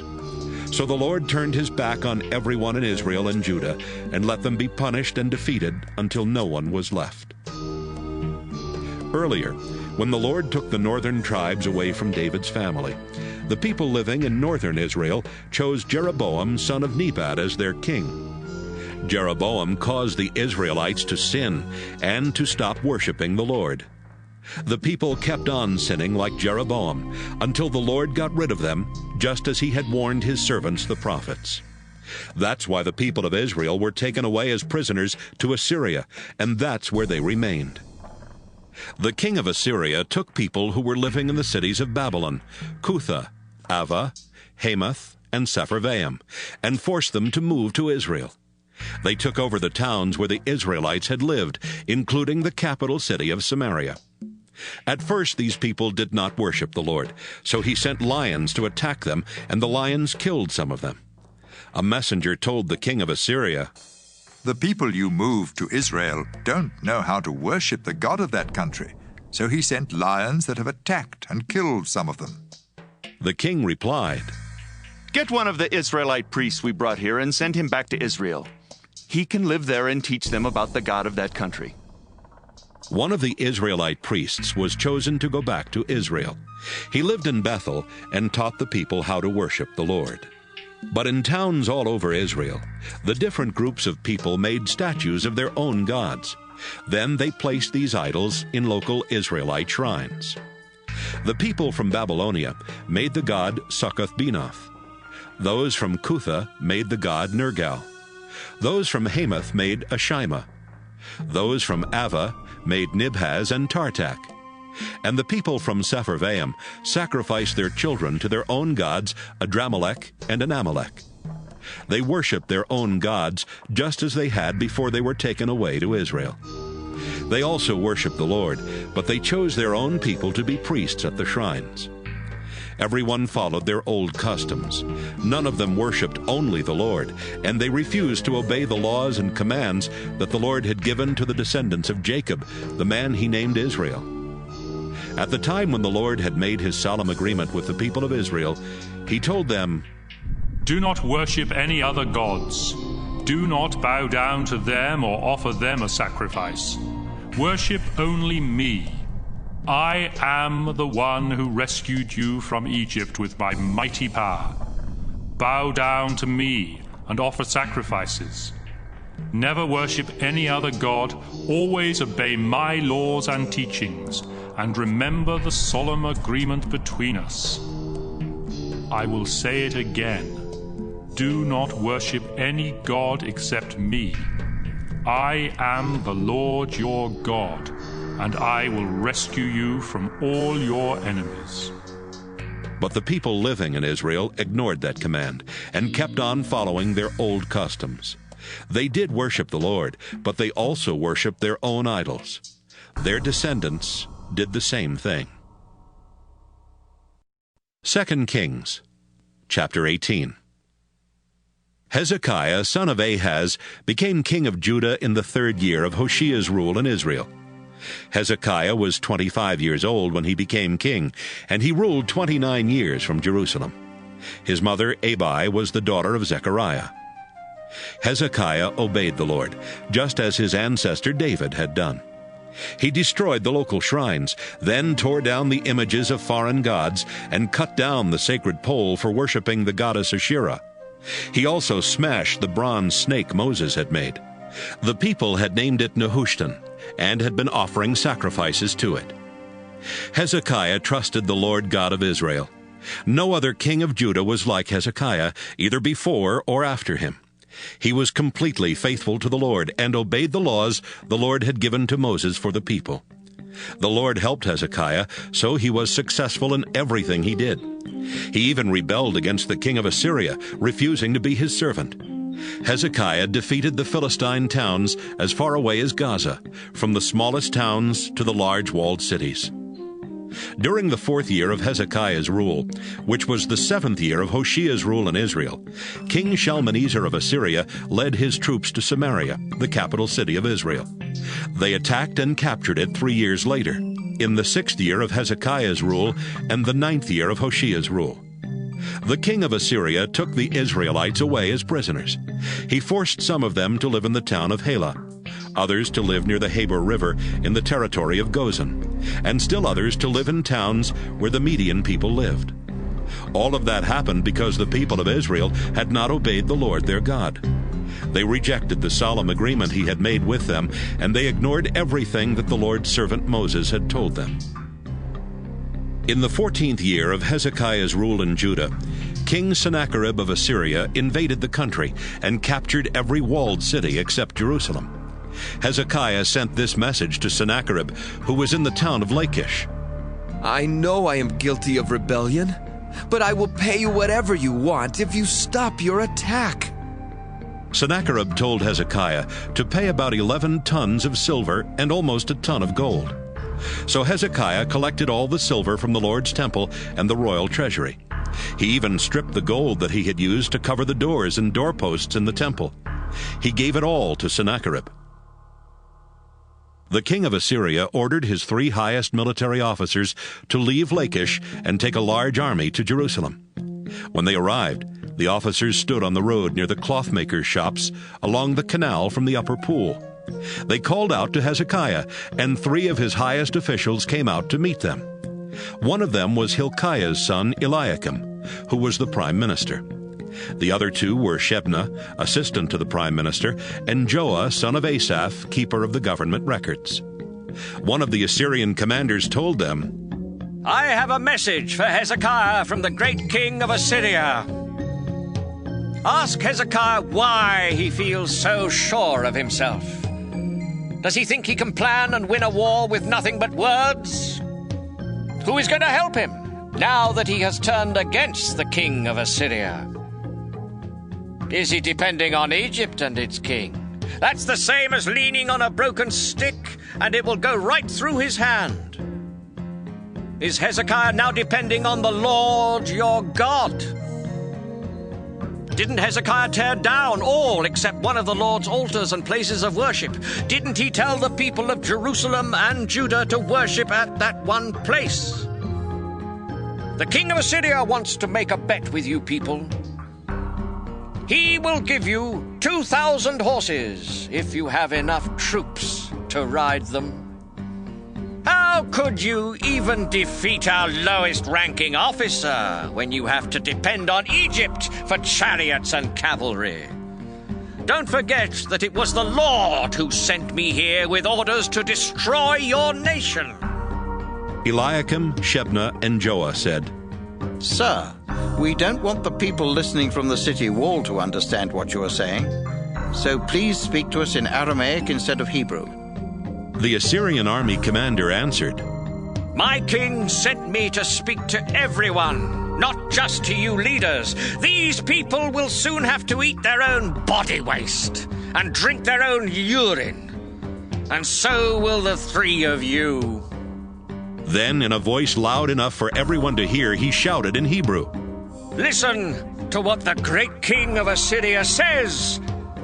Don't be fooled by Hezekiah. He can't save you. Don't trust him when he tells you that the Lord will protect you from the king of Assyria. Stop listening to Hezekiah. Pay attention to my king. Surrender to him. He will let you keep your own vineyards, fig trees, and cisterns for a while. Then he will come and take you away to a country just like yours, where you can plant vineyards, raise your own grain, and have plenty of olive oil and honey. Believe me, you won't starve there. Hezekiah claims the Lord will save you, but don't be fooled by him. Were any other gods able to defend their land against the king of Assyria? What happened to the gods of Hamath and Arpad? What about the gods of Sepharvaim, Henna, and Ivah?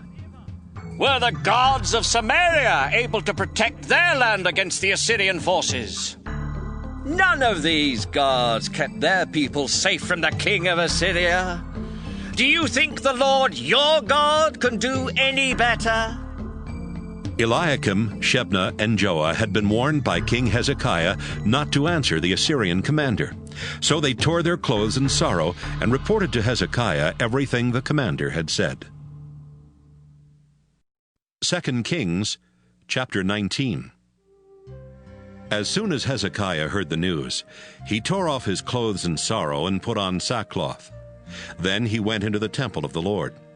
He told Prime Minister Eliakim, Assistant Prime Minister Shebna, and the senior priests to dress in sackcloth and tell the prophet Isaiah, These are difficult and disgraceful times. Our nation is like a woman too weak to give birth when it's time for her baby to be born. Please pray for those of us who are left alive. The king of Assyria sent his army commander to insult the living God. Perhaps the Lord heard what he said and will do something if you will pray. When the leaders went to Isaiah, he told them that the Lord had this message for Hezekiah. I am the Lord. Don't worry about the insulting things that have been said about me by these messengers from the king of Assyria. I will upset him with rumors about what's happening in his own country. He will go back, and there I will make him die a violent death. Meanwhile, the commander of the Assyrian forces heard that his king had left the town of Lachish and was now attacking Libnah, so he went there. About this same time, the king of Assyria learned that King Tirhakah of Ethiopia was on his way to attack him. Then the king of Assyria sent some messengers with this note for Hezekiah. Don't trust your God or be fooled by his promise to defend Jerusalem against me. You have heard how we Assyrian kings have completely wiped out other nations, What makes you feel so safe? The Assyrian kings before me destroyed the towns of Gozan, Haran, Reziph, and everyone from Eden who lived in Telazar. What good did their gods do them? The kings of Hamath, Arpad, Sepharvaim, Henna, and Ivah have all disappeared. After Hezekiah had read the note from the king of Assyria, he took it to the temple and spread it out for the Lord to see. He prayed, Lord God of Israel, your throne is above the winged creatures. You created the heavens and the earth, and you alone rule the kingdoms of this world. But just look how Sennacherib has insulted you, the living God. It is true, our Lord, that Assyrian kings have turned nations into deserts. They destroyed the idols of wood and stone that the people of those nations have made and worshipped. But you are our Lord and our God. We ask you to keep us safe from the Assyrian king. Then everyone in every kingdom on earth will know that you are the only God. Isaiah went to Hezekiah and told him that the Lord God of Israel had said, Hezekiah, I heard your prayer about King Sennacherib of Assyria. Now this is what I say to that king. The people of Jerusalem hate and make fun of you. They laugh behind your back. Sennacherib, you cursed, shouted, and sneered at me, the holy God of Israel. You let your officials insult me, the Lord. And here is what you have said about yourself. I led my chariots to the highest heights of Lebanon's mountains. I went deep into its forests, cutting down the best cedar and cypress trees. I dried up every stream in the land of Egypt, and I drank water from wells I had dug. Sennacherib, now listen to me, the Lord. I planned all this long ago. And you don't even realize that I alone am the one who decided that you would do these things. I let you make ruins of fortified cities. Their people became weak, terribly confused. They were like wild flowers or tender young grass growing on a flat roof, scorched before it matures. I know all about you, even how fiercely angry you are with me. I have seen your pride and the tremendous hatred you have for me. Now I will put a hook in your nose, a bit in your mouth. Then I will send you back to where you came from. Hezekiah, I will tell you what's going to happen. This year you will eat crops that grow on their own, and the next year you will eat whatever springs up where those crops grew. But the third year you will plant grain and vineyards, and you will eat what you harvest. Those who survive in Judah will be like a vine that puts down deep roots and bears fruit. I, the Lord all-powerful, will see to it that some who live in Jerusalem will survive. I promise that the king of Assyria won't get into Jerusalem, or shoot an arrow into the city, or even surround it and prepare to attack. As surely as I am the Lord, he will return by the way he came and will never enter Jerusalem. I will protect it for myself and for my servant David. That same night, the Lord sent an angel to the camp of the Assyrians, and he killed 185,000 of them. And so the next morning the camp was full of dead bodies. After this, King Sennacherib went back to Assyria and lived in the city of Nineveh. One day he was worshiping in the temple of his god Nisroch, when his sons Adramelech and Sharezer killed him with their swords. They escaped to the land of Ararat, and his son Esarhaddon became king.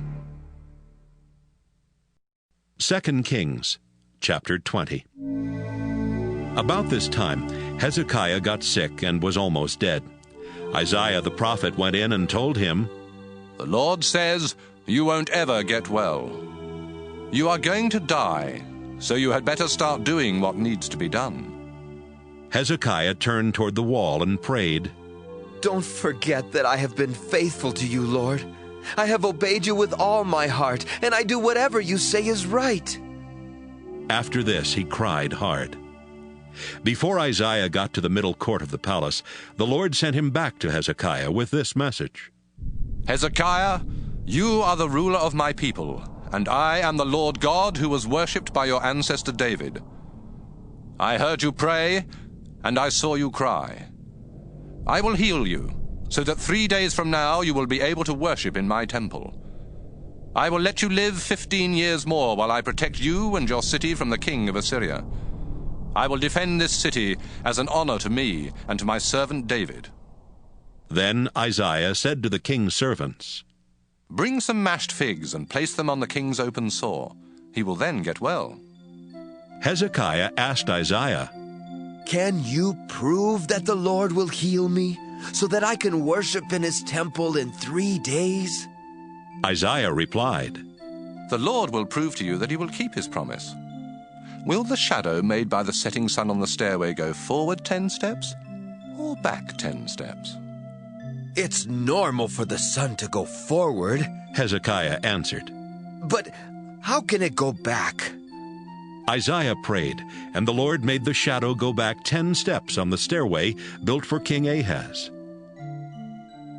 Merodach-Baladan, the son of Baladan, was now king of Babylonia.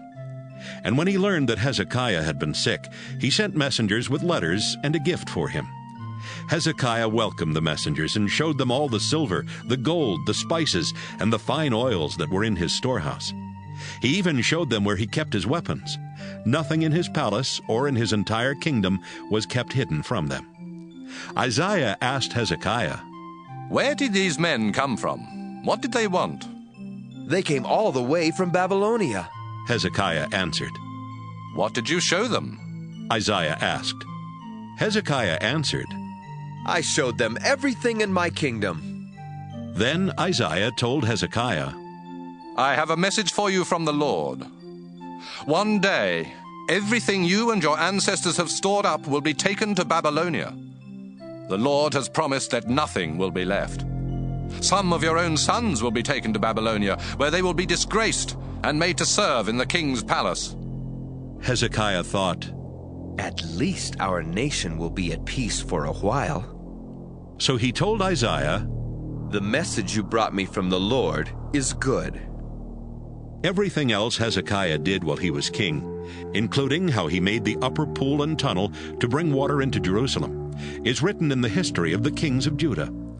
Hezekiah died, and his son Manasseh became king. 2 Kings, chapter 21.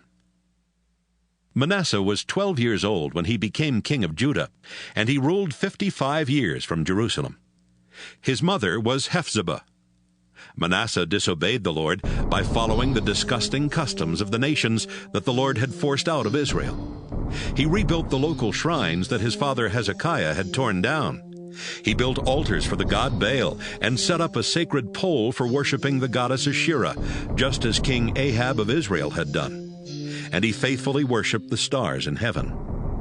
In the temple, where only the Lord was supposed to be worshipped, Manasseh built altars for pagan gods and for the stars. He placed these altars in both courts of the temple and even set up the pole for Asherah there. Manasseh practiced magic and witchcraft. He asked fortune tellers for advice and sacrificed his own son. He did many sinful things and made the Lord very angry. Years ago, the Lord had told David and his son Solomon, "Jerusalem is the place I prefer above all others in Israel. It belongs to me, and there I will be worshipped forever. If my people will faithfully obey all the commands in the law of my servant Moses, I will never make them leave the land I gave to their ancestors." But the people of Judah disobeyed the Lord. They listened to Manasseh and did even more sinful things than the nations the Lord had wiped out. One day, the Lord said to some of his prophets, "King Manasseh has done more disgusting things than the Amorites, and he has led my people to sin by forcing them to worship his idols. Now I, the Lord God of Israel, will destroy both Jerusalem and Judah. People will hear about it, but won't believe it. Jerusalem is as sinful as Ahab and the people of Samaria were. So I will wipe out Jerusalem and be done with it, just as someone wipes water off a plate and turns it over to dry. I will even get rid of my people who survive. They will be defeated and robbed by their enemies. My people have done what I hate and have not stopped making me angry since their ancestors left Egypt. Manasseh was guilty of causing the people of Judah to sin and disobey the Lord. He also refused to protect innocent people. He even let so many of them be killed that their blood filled the streets of Jerusalem. Everything else Manasseh did while he was king, including his terrible sins, is written in the history of the kings of Judah. He died and was buried in Uzzah garden near his palace, and his son Amon became king. Amon was 22 years old when he became king of Judah, and he ruled from Jerusalem for 2 years. His mother, Meshullemeth, was the daughter of Harus from Jotbah. Amon disobeyed the Lord, just as his father Manasseh had done. Amon worshipped the idols Manasseh had made and refused to be faithful to the Lord, the God his ancestors had worshipped. Some of Ammon's officials plotted against him and killed him in his palace. He was buried in Uzzah garden. Soon after that, the people of Judah killed the murderers of Ammon. Then they made his son Josiah king. Everything else Ammon did while he was king is written in the history of the kings of Judah. 2 Kings, chapter 22. Josiah was 8 years old when he became king of Judah, and he ruled 31 years from Jerusalem. His mother Jedidah was the daughter of Adiah from Bozkath. Josiah always obeyed the Lord, just as his ancestor David had done. After Josiah had been king for 18 years, he told Shaphan, one of his highest officials, "Go to the Lord's temple and ask Hilkiah the high priest to collect from the guards all the money that the people have donated. Have Hilkiah give it to the men supervising the repairs to the temple. They can use some of the money to pay the workers, and with the rest of it, they can buy wood and stone for the repair work. They are honest, so he won't ask them to keep track of the money." While Shaphan was at the temple, Hilkiah handed him a book and said, "Look what I found here in the temple, the book of God's law." Shaphan read it, then went back to Josiah and reported, "Your officials collected the money in the temple and gave it to the men supervising the repairs. But there's something else, Your Majesty. The priest Hilkiah gave me this book." Then Shaphan read it out loud. When Josiah heard what was in the book of God's law, he tore his clothes in sorrow. At once he called together Hilkiah, Shaphan, Ahikam son of Shaphan, Achbor son of Micaiah, and his own servant Asaiah. He said, "The Lord must be furious with me and everyone else in Judah, because our ancestors did not obey the laws written in this book. Go, find out what the Lord wants us to do." The 5 men left right away and went to talk with Huldah the prophet. Her husband was Shallum, who was in charge of the king's clothes. Huldah lived in the northern part of Jerusalem, and when they met in her home, she said, "You were sent here by King Josiah, and this is what the Lord God of Israel says to him. Josiah, I am the Lord, and I will see to it that this country and everyone living in it will be destroyed. It will happen just as this book says. The people of Judah have rejected me. They have offered sacrifices to foreign gods and have worshipped their own idols. I cannot stand it any longer. I am furious. Josiah, listen to what I am going to do. I noticed how sad you were when you read that this country and its people would be completely wiped out. You even tore your clothes in sorrow, and I heard you cry. So I will let you die in peace before I destroy this place." The men left and took Huldah's answer back to Josiah. 2 Kings, chapter 23. King Josiah called together the older leaders of Judah and Jerusalem. Then he went to the Lord's temple, together with the people of Judah and Jerusalem, the priests and the prophets.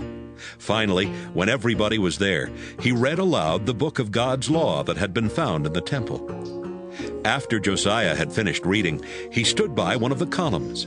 He asked the people to promise in the Lord's name to faithfully obey the Lord and to follow his commands. The people agreed to do everything written in the book. Josiah told Hilkiah the priest, the assistant priests, and the guards at the temple door to go into the temple and bring out the things used to worship Baal, Asherah, and the stars. Josiah had these things burned in Kidron Valley, just outside Jerusalem, and he had the ashes carried away to the town of Bethel. Josiah also got rid of the pagan priests at the local shrines in Judah and around Jerusalem. These were the men that the kings of Judah had appointed to offer sacrifices to Baal and to the sun, moon, and stars. Josiah had the sacred pole for Asherah brought out of the temple and taken to Kidron Valley, where it was burned. He then had its ashes ground into dust and scattered over the public cemetery there. He had the buildings torn down where the male prostitutes lived next to the temple, and where the women wove sacred robes for the idol of Asherah. In almost every town in Judah, priests had been offering sacrifices to the Lord at local shrines. Josiah brought these priests to Jerusalem and had their shrines made unfit for worship, every shrine from Geba just north of Jerusalem to Beersheba in the south. He even tore down the shrine at Beersheba that was just to the left of Joshua Gate, which was named after the highest official of the city. Those local priests could not serve at the Lord's altar in Jerusalem, but they were allowed to eat sacred bread, just like the priests from Jerusalem. Josiah sent some men to Hinnom Valley just outside Jerusalem with orders to make the altar there unfit for worship. That way people could no longer use it for sacrificing their children to the god Molech. He also got rid of the horses that the kings of Judah used in their ceremonies to worship the sun, and he destroyed the chariots along with them. The horses had been kept near the entrance to the Lord's temple, in a courtyard close to where an official named Nathan-Melech lived. Some of the kings of Judah, especially Manasseh, had built altars in the two courts of the temple and in the room that Ahaz had built on the palace roof. Josiah had these altars torn down and smashed to pieces, and he had the pieces thrown into Kidron Valley just outside Jerusalem. After that, he closed down the shrines that Solomon had built east of Jerusalem and south of Spoil Hill to honor Astarte, the disgusting goddess of Sidon, Chemosh, the disgusting god of Moab, and Milcom, the disgusting god of Ammon. He tore down the stone images of foreign gods and cut down the sacred pole used in the worship of Asherah. Then he had the whole area covered with human bones. But Josiah was not finished yet. At Bethel, he destroyed the shrine and the altar that Jeroboam, son of Nebat, had built and that had caused the Israelites to sin. Josiah had the shrine and the Asherah pole burned and ground into dust. As he looked around, he saw graves on the hillside. He had the bones in them dug up and burned on the altar so that it could no longer be used. This happened just as God's prophet had said when Jeroboam was standing at the altar celebrating a festival. Then Josiah saw the grave of the prophet who had said this would happen, and he asked, "Whose grave is that?" Some people who lived nearby answered, "It belongs to the prophet from Judah who told what would happen to this altar." Josiah replied, "Then leave it alone. Don't dig up his bones." So they did not disturb his bones, or the bones of the old prophet from Israel, who had also been buried there. Some of the Israelite kings had made the Lord angry by building pagan shrines all over Israel. So Josiah sent troops to destroy these shrines, just as he had done to the one in Bethel. He killed the priests who served at them and burned their bones on the altars. After all that, Josiah went back to Jerusalem. Josiah told the people of Judah, "Celebrate Passover in honor of the Lord your God, just as it says in the book of God's law." This festival had not been celebrated in this way since kings ruled Israel and Judah. But in Josiah's 18th year as king of Judah, everyone came to Jerusalem to celebrate Passover. Josiah got rid of every disgusting person and thing in Judah and Jerusalem, including magicians, fortune-tellers, and idols. He did his best to obey every law written in the book that the priest Hilkiah found in the Lord's temple. No other king before or after Josiah tried as hard as he did to obey the law of Moses. But the Lord was still furious with the people of Judah because Manasseh had done so many things to make him angry. The Lord said, I will desert the people of Judah, just as I deserted the people of Israel. I will reject Jerusalem, even though I chose it to be mine. And I will abandon this temple built to honor me. Everything else Josiah did while he was king is written in the history of the kings of Judah. During Josiah's rule, King Necho of Egypt led his army north to the Euphrates River to help the king of Assyria. Josiah led his troops north to fight Necho, but when they met in battle at Megiddo, Josiah was killed. A few of Josiah's servants put his body in a chariot and took it back to Jerusalem, where they buried it in his own tomb. Then the people of Judah found his son Jehoahaz and poured olive oil on his head to show that he was their new king. Jehoahaz was 23 years old when he became king of Judah, and he ruled from Jerusalem only 3 months. His mother Hamutal was the daughter of Jeremiah from Libnah. Jehoahaz disobeyed the Lord just as some of his ancestors had done. King Necho of Egypt had Jehoahaz arrested and put in prison at Riblah near Hamath. Then he forced the people of Judah to pay him almost 4 tons of silver and about 75 pounds of gold as taxes. Necho appointed Josiah's son Eliakim king of Judah and changed his name to Jehoiakim. He took Jehoahaz as a prisoner to Egypt, where he died. Jehoiakim forced the people of Judah to pay higher taxes so he could give Necho the silver and gold he demanded. Jehoiakim was 25 years old when he was appointed king, and he ruled 11 years from Jerusalem. His mother Zebidah was the daughter of Pedaiah from Rumah. Jehoiakim disobeyed the Lord by following the example of his ancestors. 2 Kings, chapter 24. During Jehoiakim's rule, King Nebuchadnezzar of Babylonia invaded and took control of Judah. Jehoiakim obeyed Nebuchadnezzar for 3 years, but then he rebelled. At that time, the Lord started sending troops to rob and destroy towns in Judah. Some of these troops were from Babylonia, and others were from Syria, Moab, and Ammon.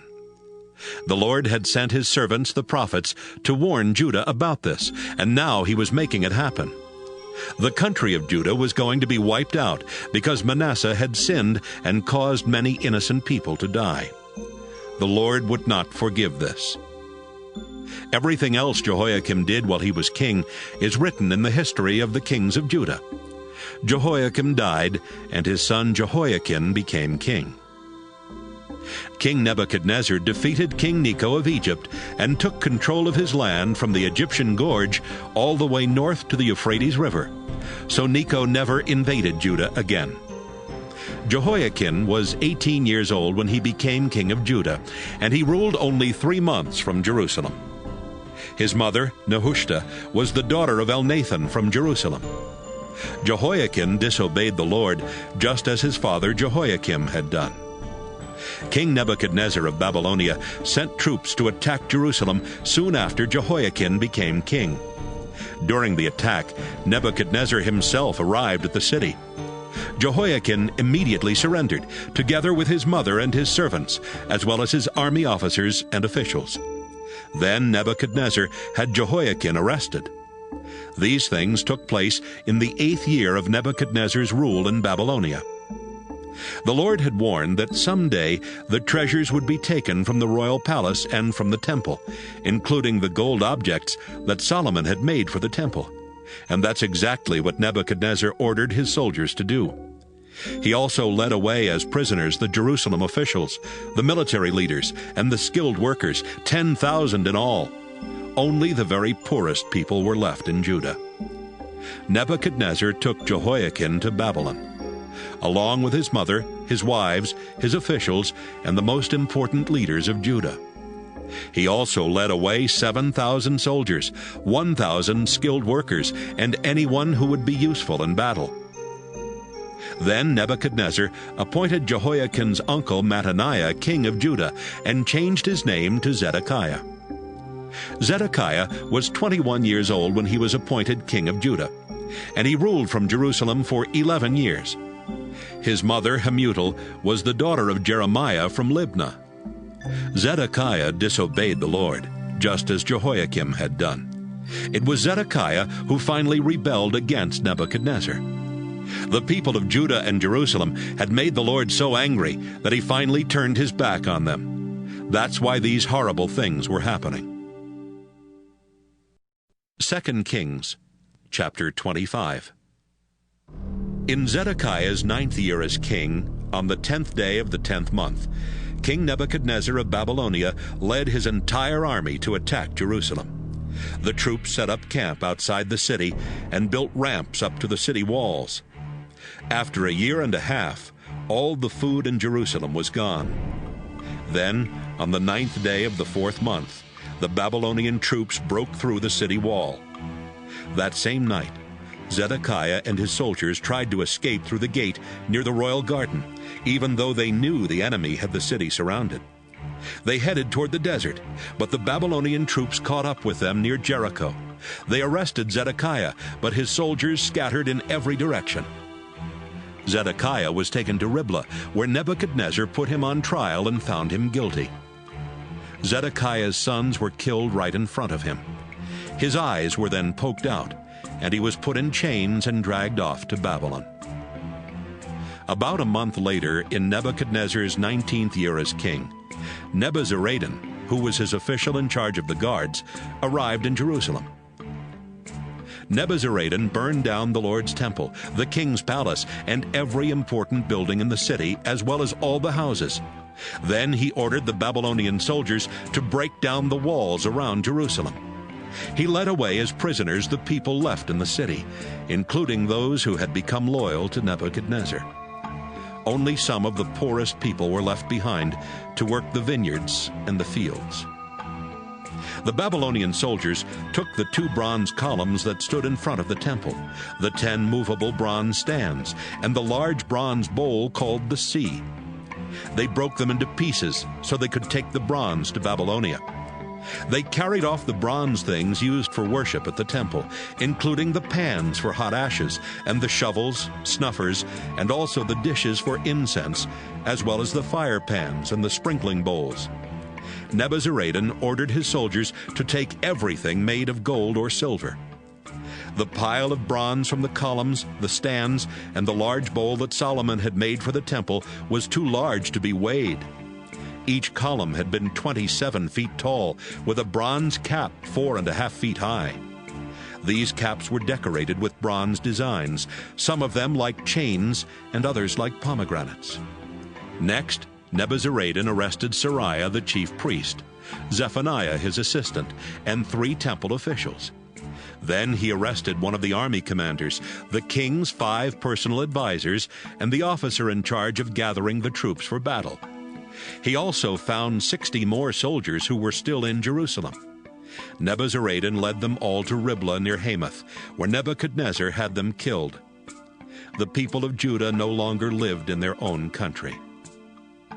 King Nebuchadnezzar appointed Gedaliah, son of Ahikam, to rule the few people still living in Judah.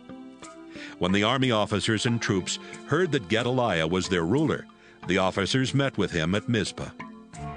These men were Ishmael, son of Nethaniah, Johanan, son of Kareah, Sariah, son of Tanhumeth from Netophah, and Jaazaniah from Maacah.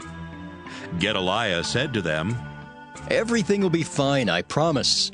We don't need to be afraid of the Babylonian rulers if we live here peacefully and do what Nebuchadnezzar says." Ishmael was from the royal family, and about 2 months after Gedaliah began his rule, Ishmael and 10 other men went to Mizpah. They killed Gedaliah and his officials, including those from Judah and those from Babylonia. After that, the army officers and all the people in Mizpah, whether important or not, were afraid of what the Babylonians might do. So they left Judah and went to Egypt. Jehoiakim was a prisoner in Babylon for 37 years. Then Evil-Merodach became king of Babylonia, and in the 1st year of his rule, on the 27th day of the 12th month, he let Jehoiakim out of prison. Evil-Merodach was kind to Jehoiakim and honored him more than any of the other kings held prisoner there. Jehoiakim was even allowed to wear regular clothes, and he ate at the king's table every day. As long as Jehoiakim lived, he was paid a daily allowance to buy whatever he needed.